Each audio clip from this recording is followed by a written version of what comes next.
Você já ouviu falar de um dia em que Deus apareceu na forma de 3 homens misteriosos para visitar um velho pastor no deserto?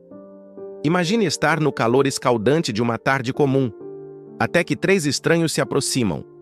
Você não os conhece, mas algo neles é diferente. Algo que mexe com o espiritual, com o invisível e com o destino da humanidade.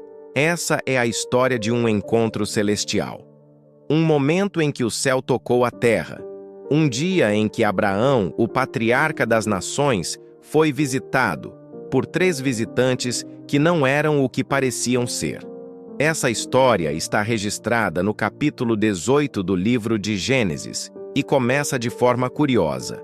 O Senhor apareceu a Abraão nos carvalhais de Manre, quando ele estava sentado à entrada da sua tenda, no maior calor do dia.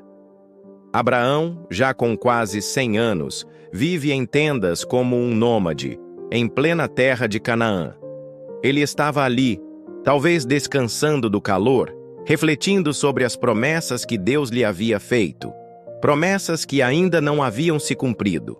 De repente, ele levanta os olhos e vê 3 homens em pé diante dele. A Bíblia não dá nomes, não diz de onde vieram, mas Abraão sente algo diferente. Ele corre até eles, se curva ao chão e os convida para descansar, lavar os pés e comer. Mas por que essa pressa? Por que essa reverência? Abraão percebe que aqueles não eram homens comuns. O texto dá a entender que um deles é o próprio Senhor, possivelmente uma teofania, uma manifestação divina visível, e os outros 2, anjos. Ele oferece pão, água e descanso. Mas não só isso, manda preparar um banquete inteiro, pão fresco, coalhada, leite e um novilho escolhido entre os melhores. Não era apenas hospitalidade, era adoração. E é no meio desse banquete que vem a grande revelação. Um dos visitantes pergunta: "Onde está Sara, tua mulher?" Abraão responde: "Ali na tenda." Então vem a profecia: "Voltarei a ti por este tempo da vida, e Sara, tua mulher, terá um filho."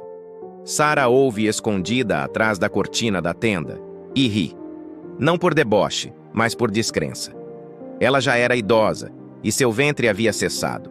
Como poderia ser mãe? Mas o visitante, Deus, ouve e pergunta: "Por que Sara riu? Haveria coisa demasiadamente difícil para o Senhor?" Nesse momento, algo muda. Não é mais só uma visita. É um momento decisivo. É a confirmação de uma promessa feita há décadas. Um milagre prestes a acontecer. E poucos meses depois, como Deus prometeu, Isaque nasce. O filho do riso. O filho da promessa. Mas a história não termina aí. Depois do banquete e da profecia, os 3 homens se levantam e seguem rumo a Sodoma. Abraão os acompanha, e aí vem outra revelação. Deus diz: "Ocultarei de Abraão o que estou para fazer?"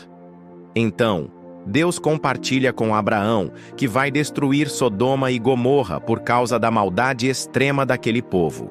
É nesse momento que Abraão intercede, tentando salvar os justos que pudessem estar lá, especialmente seu sobrinho Ló. Mais uma vez, vemos que essa visita não foi apenas sobre a promessa de um filho, mas também sobre justiça, juízo e misericórdia. Essa história tem camadas profundas. Deus visita Abraão de forma humana, se assenta à sua mesa, ouve sua esposa rir da promessa e ainda assim cumpre sua palavra. Mostra que Deus não esquece o que promete, mesmo quando o tempo parece nos contradizer. Mostra que nossas ações, até as ocultas, são vistas por Deus. Sara riu sozinha, mas Deus ouviu. Mostra que a justiça divina não falha, mas ainda assim Ele permite que intercedamos por misericórdia. E, acima de tudo, mostra que Deus se revela aos que estão atentos. E se Ele batesse à sua porta hoje, você reconheceria? Se essa história tocou você de alguma forma, não saia sem deixar seu like, porque isso ajuda o canal a crescer e alcançar mais pessoas com histórias que transformam. Compartilhe com alguém que precisa lembrar que Deus ainda visita, ainda fala, ainda cumpre promessas. E se ainda não é inscrito, se inscreve agora e ativa o sininho. porque aqui a gente traz histórias da Bíblia como você nunca ouviu antes. Até o próximo vídeo. E que você nunca perca a visita de Deus na sua vida.